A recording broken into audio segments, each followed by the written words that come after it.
ಎಲ್ಲರಿಗೂ ನಮಸ್ಕಾರ. ಎಲ್ಲರೂ ಚೆನ್ನಾಗಿದ್ದೀರಾ ಅಂತ ಭಾವಿಸ್ತಾ ಇವತ್ತಿನ ವಿಡಿಯೋ ಸ್ಟಾರ್ಟ್ ಮಾಡ್ತಾ ಇದ್ದೀನಿ. ಇನ್ನು ಯಾರ್ಯಾರು ನನ್ನ ಯೂಟ್ಯೂಬ್ ಚಾನಲ್ನ ಸಬ್ಸ್ಕ್ರೈಬ್ ಆಗಿಲ್ಲ, ಪ್ಲೀಸ್ ನನ್ನ ಯೂಟ್ಯೂಬ್ ಚಾನಲ್ನ ಸಬ್ಸ್ಕ್ರೈಬ್ ಆಗಿ, ಲೈಕ್ ಮಾಡಿ, ಶೇರ್ ಮಾಡಿ, ಕಮೆಂಟ್ ಮಾಡಿ ಅಂತ ಹೇಳ್ತಾ ಇವತ್ತಿನ ವಿಡಿಯೋ ಸಂಕ್ರಾಂತಿ ಹಬ್ಬದ ವಿಡಿಯೋ ವ್ಲಾಗ್ ಆಗಿರುತ್ತೆ. ನನ್ನ ಮಗುಗೆ ದ್ರಾಕ್ಷಿ ತಿನ್ನು ಅಂತ ಕೊಟ್ಟರೆ ಅವನು ಗ್ಲಾಸಲ್ಲಿ, ನಾನು ಅಲ್ಲಿ ಶೋಕೇಶಲ್ಲಿ ದೇವ್ರ ಫೋಟೋ ಇಟ್ಟಿದ್ದೀನಲ್ವ, ದೇವ್ರ ಫೋಟೋಗೆ ತಿನ್ಸೋಕ್ಕೆ ಹೋಗಿದ್ದಾನೆ. ನೀನು ತಿನ್ನು ಅಂತ. ಅವ್ನು ನೀನು ತಿನ್ನು ಅಂದರೆ ದೇವ್ರಿಗೆ ತಿನ್ಸೋಕ್ಕೆ ಹೋಗಿದ್ದಾನೆ. ನಾನು ಅಷ್ಟರಲ್ಲಿ ದೇವ್ರ ಪೂಜೆ ಎಲ್ಲ ಆಗಿತ್ತು ನಂದು. ಒಂದು ಕಡೆ ಸಾಂಬಾರು ರೆಡಿ ಮಾಡಿ ಇಟ್ಟಿದ್ದೆ, ಒಂದು ಕಡೆ ಸಿಹಿ ಪೊಂಗಲ್ ಮತ್ತು ಖಾರ ಪೊಂಗಲಿಗೂ ರೆಡಿ ಮಾಡಿ ಇಟ್ಕೊಂಡಿದ್ದೆ. ನನ್ನ ಮಗ ಬಂದುಬಿಟ್ಟು ಕಿತಾಪತಿ ಮಾಡ್ತಾಯಿದ್ದ ಅಡುಗೆ ಮನೇಲಿ ಬಂದು. ಅವ್ನು ಕಿತಾಪತಿ, ಮಾಮ ನನಗೆ ಸ್ನಾನ ಮಾಡಿಸ್ಬೇಡಮ್ಮ, ಇಷ್ಟು ಬೆಳಗ್ಗೆನೇ ನನಗೆ ಚಳಿ ಆಗುತ್ತೆ ಅಮ್ಮ, ಪ್ಲೀಸ್ ಅಮ್ಮ, ನಾನು ಆಮೇಲೆ ಮಾಡ್ತೀನಿ ಅಮ್ಮ ಅಂತ ಪಾಪ ಇದು ಮಾಡ್ಕೊಂಡ. ಹಾಗಾಗಿ ಬಿಡು, ಅವನದೇನಿಲ್ವಲ್ಲ, ಬೆಳಿಗ್ಗೆನೇ ಮಾಡ್ಸೋದು ಬೇಡ, ಆಮೇಲೆ ಸ್ವಲ್ಪ ಬಿಸಿಲು ಬಂದಮೇಲೆ ಮಾಡಿಸಿದ್ರೆ ಆಯಿತು ಅಂತ ಅವನು ಒಂದು ಕಡೆ ಆಟಾಡ್ತಿದ್ದ. ನಾನೊಂದು ಕಡೆ ವಡೆಗೆ ಮತ್ತು ಸಿಹಿ ಪೊಂಗಲ್ಲು ಮತ್ತು ಖಾರ ಪೊಂಗಲಿಗೆ ಒಗ್ಗರಣೆ ಹಾಕ್ತಾಯಿದ್ದೆ. ಸಿಹಿ ಪೊಂಗಲ್ ಆಯಿತು, ಖಾರ ಪೊಂಗಲಿಗೆ ಒಗ್ಗರಣೆ ಮಾಡ್ಕೊಳ್ಳೋಣ ಅಂತ ಖಾರ ಪೊಂಗಲಿಗೆ ಒಗ್ಗರಣೆ ಮಾಡ್ಕೊತಿದ್ದೀನಿ. ನಾನು ಸಿಹಿ ಪೊಂಗಲ್ ಮತ್ತು ಖಾರ ಪೊಂಗಲಿಗೆ ಒಂದೇ ಕುಕ್ಕರಲ್ಲಿ ಹೆಸರುಬೇಳೆ ಮತ್ತು ಅಕ್ಕಿನ ಬೇಯಿಸ್ಕೊಂಡು ಆಮೇಲೆ ಸಪ್ರೇಟ್ ಮಾಡ್ಕೊಳ್ತೀನಿ. ಕೆಲವೊಬ್ಬರು ಖಾರ ಪೊಂಗಲಿಗೆ ಸಪ್ರೇಟ್ ಮಾಡ್ಕೊತಾರೆ, ಸಿಹಿ ಪೊಂಗಲಿಗೆ ಸಪ್ರೇಟ್ ಮಾಡ್ಕೊತಾರೆ. ನಾನು ಇದು ಫಸ್ಟ್ ಟೈಮ್ ಮಾಡಿದ್ದು, ಹಾಗಾಗಿ ನಾನು ಅಂದರೆ ಈ ರೆಸಿಪಿ ಎಲ್ರಿಗೂ ಗೊತ್ತಿರುತ್ತೆ, ಹಾಗಾಗಿ ನಾನೇನು ಶೇರ್ ಮಾಡೋಕ್ಕೆ ಹೋಗಿಲ್ಲ. ನಾನು ಇದೇ ಫಸ್ಟ್ ಟೈಮ್ ಮಾಡ್ತಾ ಇರೋದು. ಯಾವ ಥರ ಟೇಸ್ಟ್ ಬಂದಿರುತ್ತೆ ಅಂತ ನೋಡೋಣ ಅಂತ ನಾನು ರೆಸಿಪಿನ ಶೇರ್ ಮಾಡ್ಕೊಳಕ್ಕಾಗಿಲ್ಲ, ಹಾಗಾಗಿ ಶೇರ್ ಮಾಡಿಲ್ಲ ನಾನು. ತುಂಬಾ ಚೆನ್ನಾಗಿತ್ತು ಅಂತ ಹೇಳ್ತಿದ್ರು ನನ್ನ ಫ್ರೆಂಡು, ನಮ್ಮ ಮನೆಯವರೆಲ್ಲ. ಚೆನ್ನಾಗಿದೆ, ಫಸ್ಟ್ ಟೈಮ್ ಮಾಡಿದ್ರು ತುಂಬ ಚೆನ್ನಾಗಿ ಬಂದಿದೆ ಅಂತ ಹೇಳ್ತಾಯಿದ್ರು. ಅಷ್ಟರಲ್ಲಿ ನಾನು ಅಡುಗೆ ಎಲ್ಲ ರೆಡಿ ಮಾಡಿ ನನ್ನ ಮಗುಗೆ ಬಿರಬೇಕಿತ್ತಲ್ವ ಸಂಜೆ, ಹಾಗಾಗಿ ನನ್ನ ಫ್ರೆಂಡ್ ಬಂದುಬಿಟ್ಟು, ಕೊಡು ನಾನು ಇದು ಸ್ಕ್ರೀನೆಲ್ಲ ಹಾಕ್ತೀನಿ, ನಾನು ಹೆಲ್ಪ್ ಮಾಡ್ತೀನಿ ಅಂತ ಅವಳು ಈ ಥರ ಸ್ಕ್ರೀನೆಲ್ಲ ಹಾಕಿ ಇದು ಮಾಡ್ತಾಯಿದ್ಲು. ನಾನು ಆ ಕಡೆ ಇದ್ದ ಸೋಫಾ ಎಲ್ಲ ತೆಗೆದು ಈ ಕಡೆ ಸರಿಸಿ ಎಲ್ಲ ನನ್ನ ಕಸ ಎಲ್ಲ ಗೂಡಿಸ್ಕೊಂಡು ಈ ಥರ ಎಲ್ಲ ಕ್ಲೀನ್ ಮಾಡ್ಕೊಂಡಿದ್ದೆ ನಾನು. ಅವಳು ಸ್ಕ್ರೀನೆಲ್ಲ ಹಾಕಿ ಲೈಟಿಂಗ್ಸು ಮತ್ತು ಗ್ರೀನು ಅದೇನಿರುತ್ತೆ ಬಳ್ಳಿ, ಅದನ್ನೆಲ್ಲ ಹಾಕಿ ಅವಳು ರೆಡಿ ಮಾಡಿದ್ಲು. ನಾನು ಇದು ಅಷ್ಟರಲ್ಲಿ ಅವಳೆಲ್ಲ ಸ್ಕ್ರೀನೆಲ್ಲ ಹಾಕೋಷ್ಟರಲ್ಲಿ ನಾನು ಇದು ತೊಗೊಂಬಂದೆಲ್ಲ ಜೋಡಿಸಿ, ಏನೇನು ಬೇಕು ಅನ್ನೋದೆಲ್ಲ ಜೋಡಿಸಿ. ಅದು 5 ಥರದ್ದು ಇಡಬೇಕಂತೆ, 5 ಥರದ್ದು ಆಗಿಲ್ಲ, ಹಾಗಾಗಿ 6 ಆಯಿತಾ. ಆಮೇಲೆ 6 ಇಡಬಾರ್ದು ಅಂತ 7 ಥರದ್ದು ಆಮೇಲೆ ಅಡ್ಜಸ್ಟ್ ಮಾಡಿ ಇಟ್ವಿ. ಅಂದರೆ ಸಿಂಗಲ್ ಒಂದು ಇರಬೇಕು, ಸಮ ಇರಬಾರ್ದು ಅಂತ ಹೇಳ್ತಾರೆ, ಹಾಗಾಗಿ 7 ಥರದ್ದು ಇದು ಮಾಡಿದ್ವಿ. ನನ್ನ ಮಗ ಬೇರೆ ಮಲ್ಕೊಬಿಟ್ಟಿದ್ದ, ಅವನು ಇವತ್ತೇ ಲೇಟಾಗಿ ಮಲ್ಕೊಂಡು 7 ಗಂಟೆಗೆ ಎದ್ದಿದ್ದಾನೆ. ಅವನು ಹೇಳೋಷ್ಟರಲ್ಲಿ ನಾನು ರೆಡಿ ಆಗಿಬಿಟ್ರೆ ಸರಿ ಆಗುತ್ತೆ, ಮತ್ತು ಅವನು ಎದ್ದರೆ ನನಗೆ ರೆಡಿ ಆಗೋಕ್ಕೆ ಕೊಡಲ್ಲ ಅಂತ ನಾನು ರೆಡಿ ಆಗ್ತಾಯಿದ್ದೆ. ಫಸ್ಟು ತಲೆ ಬಿಡಿಸ್ಕೊಬಿಟ್ರೆ ಸೀರೆ ಹಾಕೊಂಡ್ಮೇಲೆ ಈಸಿ ಆಗುತ್ತೆ ಅಂತ ನಾನು ರೆಡಿ ಆಗೋಷ್ಟರಲ್ಲಿ ಅವನು ರೆಡಿ ಆಗಿಬಿಟ್ಟಿದ್ದ. ಅಷ್ಟರಲ್ಲಿ ನನ್ನ ಫ್ರೆಂಡೆಲ್ಲ ಬರ್ತೀನಿ ಅಂತ ಹೇಳಿದರು, ಅವರು ಬಂದಿದ್ದರು, ನಮ್ಮನೆಯವ್ರು ಹೋಗಿ ಕರ್ಕೊಂಬಂದಿದ್ರು ಬಸ್ ಸ್ಟ್ಯಾಂಡಿಂದ. ಅವರು ಬಂದು ಕೂತ್ಕೊಂಡಿದ್ರು. ಅವನಿಗೆ ಅವರೇ ರೆಡಿ ಮಾಡಿಸಿ ನಾನು ರೆಡಿಯಾಗಿ ಬಂದೆ. ಆಮೇಲೆ ಅವನು ಹೋಗ್ತಾ ಇದ್ದ, ಬಂದು ಕೂರ್ತಾನೆ ಇರಲಿಲ್ಲ. ಕರ್ಕೊಂಬಂದು ಕೂರಿಸಿ ಸಾಕಾಯಿತು. ಕುತ್ಕೋ ಬಂಗಾರಿ ಅಂದರೆ ಅದು ಮಣೆ ಮೇಲೆ ಎದ್ದು ನಿಂತ್ಕೊಳ್ಳೋದು, ಡ್ಯಾನ್ಸ್ ಮಾಡೋದು, ಆ್ಯಕ್ಷನ್ ಮಾಡೋದು, ಆ ಥರ ಎಲ್ಲ ಮಾಡ್ತಾಯಿದ್ದ. ಚಕಲ್ ಬಕ್ಕಲ್ ಹಾಕ್ಕೊಂಡು ಕುತ್ಕೋ ಅಂದರೆ ಹೆಂಗೆಂಗೋ ಮಾಡ್ತಾಯಿದ್ದ. ನಾನು ಕೂರಿಸಿ ಮತ್ತೆ ಎದ್ದು ಬರೋಷ್ಟರಲ್ಲಿ ಮತ್ತೆ ಎತ್ಕೊಂಡು ಡ್ಯಾನ್ಸ್ ಮಾಡ್ತಿರ್ತಿದ್ದ. ದ್ರಾಕ್ಷಿ ಎಲ್ಲ ಎತ್ಕೊಂಡು ತಿನ್ನೋದು ಅದೆಲ್ಲ ಕಿತಾಪತಿ ಮಾಡ್ತಿದ್ದ. ಹಾಗಾದ್ರೂ ಕುತ್ಕೊಳ್ತಾನಲ್ಲ ಅಂತ ಸುಮ್ಮನೆ ಆದ್ವಿ. ಇದು ಅಂದರೆ ಇದೇನಂತಾರೆ ಅಂತ ನನಗೆ ಗೊತ್ತಿಲ್ಲ ಅಷ್ಟಾಗಿ. ನಾವು ಒಟ್ಟು ಶಾಸ್ತ್ರ ಮಾಡಬೇಕು ಅಂದರೆ ಮಕ್ಳಿಗೆ ಒಳ್ಳೆಯದು ಅಂತ ಗೊತ್ತಾಯಿತು, ಹಾಗಾಗಿ ಈ ವರ್ಷ ಫಸ್ಟು ಮಾಡ್ತಾ ಇರೋದು ನಾನು. ನಿಮ್ಮ ಮನೇಲಿ ಯಾವ ಥರ ನೀವು ಸೆಲೆಬ್ರೇಷನ್ ಮಾಡಿದ್ರಿ, ಯಾವ ಥರ ಸಂಕ್ರಾಂತಿನ ಆಚರಿಸಿದ್ರಿ ಅಂತ ಕಮೆಂಟ್ ಮಾಡಿ.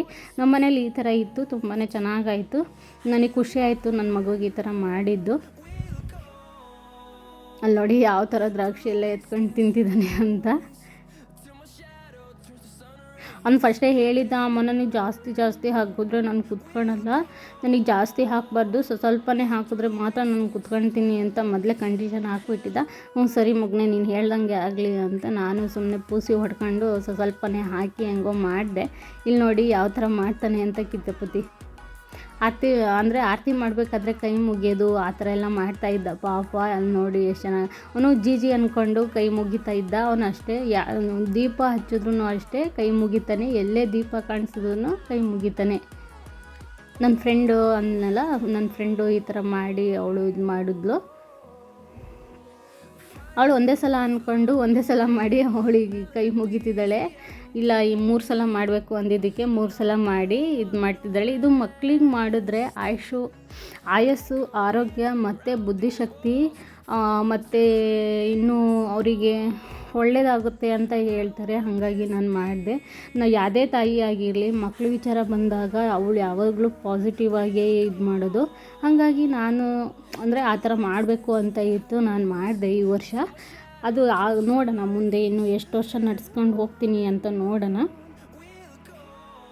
ಅಲ್ಲಿ ನೋಡಿ ಕೈ ಮುಗಿಯೋದು, ಕಿತಾಪತಿ ಎಲ್ರಿಗೂ ನಗಿಸ್ತಾ ಇದ್ದ ಕೂತ್ಕೊ ಮಗನೆ ಅಂದರೆ ಎದ್ದೆದ್ದು ಓಡೋಗ್ತಿದ್ದ.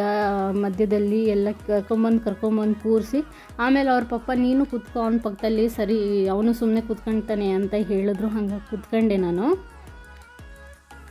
ಎಲ್ರಿಗೂ ಹ್ಯಾಪಿ ಸಂಕ್ರಾಂತಿ ಅಂತ ಹೋಗಿ ಕಾಯಿನ್ಸ್ ಎತ್ಕೊಂಬರೋದು, ದುಡ್ಡು ಕೊಡೋದು. ಲಾಸ್ಟಿಗೆ ಸುಮ್ಮನೆ ಕೂತಿದ್ದ. ಈ ಥರ ಆರತಿ ಬೆಳಿಬೇಕಾದ್ರೆ ಕೈ ಮುಗಿಯೋದು, ಏನೇನೋ ಹೇಳೋದು, ಅಂದರೆ ಅವನಿಗೆ ಶ್ಲೋಕ ಎಲ್ಲ ಹೇಳೋದು, ಆ ಥರ ಎಲ್ಲ ಮಾಡ್ತಾಯಿದ್ದ. ತುಂಬಾ ಪಾಪ ಅವನಂತೂ ತುಂಬ ಒಂಥರ ಇನ್ನೋಸೆಂಟು ಅಲ್ಲ, ಕಿತಾಪತಿನೂ ಅಲ್ಲ, ಆ ಥರ ಅವನು. ಇಲ್ಲಿ ನೋಡಿ ಯಾವ ಥರ ಬಂದಿದ್ದ ತಕ್ಷಣ ಬಂದಾಗಲೇ ಇದು ಮಾಡ್ದ. ಅವ್ರ ಅಪ್ಪಗೆ ಮೂಗು ಹಿಡ್ಕೊಂಡು ಹ್ಯಾಪಿ ಸಂಕ್ರಾಂತಿ ಪಪ್ಪ ಅಂತ ಕಾಳು ಹಾಕೋಕ್ಕೆ ಹೋಗ್ತಿದ್ದಾನೆ, ಸಂಕ್ರಾಂತಿ ಕಾಳು. ಇಲ್ಲಿ ನೋಡಿ ನನಗೆ ತಿನ್ನಿಸು ಅಂದರೆ ನನಗೆ ಕೈಯಲ್ಲಿ ಕೊಟ್ಟ. ಅಷ್ಟಲ್ಲಿ ನನ್ನ ಫ್ರೆಂಡಿಗೆಲ್ಲ ಅವಳಿಗೆಲ್ಲ ಅರಿಶಿನ ಕುಂಕುಮ ಕೊಟ್ಟು, ಅವಳ ತಂಗಿ ಬಂದಿದ್ಲು, ಅವಳಿಗೂ ಅರಿಶಿನ ಕುಂಕುಮ ಎಲ್ಲ ಕೊಟ್ಟೆ. ಆಮೇಲೆ ಅವಳು ನೀನು ಕೂತ್ಕೊ ನಾನು ಕೊಡ್ತೀನಿ ನಿಂಗೆ ಅಂತ ಅವಳು ನನಗೆ ಅರಿಶಿನ ಕುಂಕುಮ ಕೊಟ್ಟಳು. ಆಮೇಲೆ ಅವನಿಗೆ ಆರತಿ ಮಾಡಿದ್ದು ತಟ್ಟೆ ಅದು ನೀರು ಚೆಲ್ಲಿ ಬರಬೇಕಲ್ವಾ, ನೀರು ಚೆಲ್ಲಿ ಬರೋಣ ಅಂತ ಹೋದೆ ನಾನು. ನೋಡಿ ಮತ್ತೆ ಫಸ್ಟಿಂದ ಎಲ್ರಿಗೂ ಪದೇ ಹ್ಯಾಪಿ ಸಂಕ್ರಾಂತಿ ಅಂತ ಎಲ್ರಿಗೂ ಒಂದೊಂದು ಕಿಸಿ ಕೊಟ್ಟು ಈ ಥರ ಎಲ್ರಿಗೂ ಕಟ್ಕೊಂಡು ಬರ್ತಾ ಇದ್ದ ಅವನು.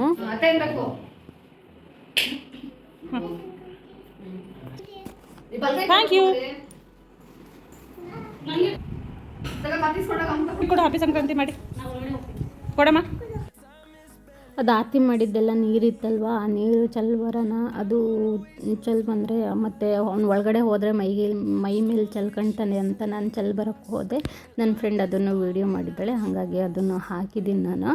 ಇಲ್ಲಿ ನೋಡಿ ತೊಗೊಂಡೋಗಿ ರೋಡ್ ಮೇಲೆ ಚೆಲ್ಲಿದ್ರೆ ಏನಾಗುತ್ತೆ ಗೊತ್ತಾ, ಅದು ಓಡಾಡ್ತಿರ್ತಾರೆ, ಕೆಲವೊಬ್ಬರು ಬೈತಾರೆ ರೋಡ್ ಮೇಲೇ ಚೆಲ್ಲಿದ್ದಾರೆ ಅಂತ.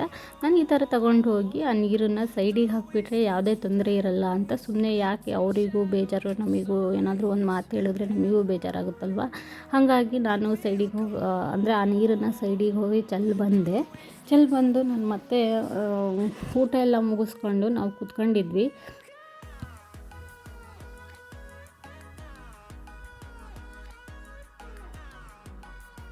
ಊಟ ಎಲ್ಲ ಮುಗಿಸ್ಕೊಂಡು ಕೂತ್ಕೊಂಡಿದ್ವಿ. ಅಷ್ಟರಲ್ಲಿ ನನ್ನ ಫ್ರೆಂಡು ಸೀಮಂತಕ್ಕೆ ಅವಳು ಸೀರೆ ತಗೊಂಡಿದ್ಲಂತೆ. ಆ ಸೀರೆಗಳನ್ನು ತೋರಿಸ್ತಾ ಇದ್ಲು. ಇಲ್ಲೇ ಶಿವಮೊಗ್ಗದಲ್ಲೇ ತಗೊಳ್ತೀವಿ ಅಂತ ಬಂದು ಹೇಳಿದ್ರು ಅವರು. ಹಾಗಾಗಿ ಹೋಗಿ ಅವ್ರಿಗೆ ಯಾವ್ದು ಬೇಕೋ ಅದು ಅಂದರೆ ಅವ್ರು ತಗೊಂಡು ಸ್ವಲ್ಪ ಸೀರೆ ಮತ್ತು ಸ್ಯಾರಿ ಶೇಪ್ ವೇರು ಅವೆಲ್ಲ ಬೇಕಾಗಿತ್ತು ನನಗೆ.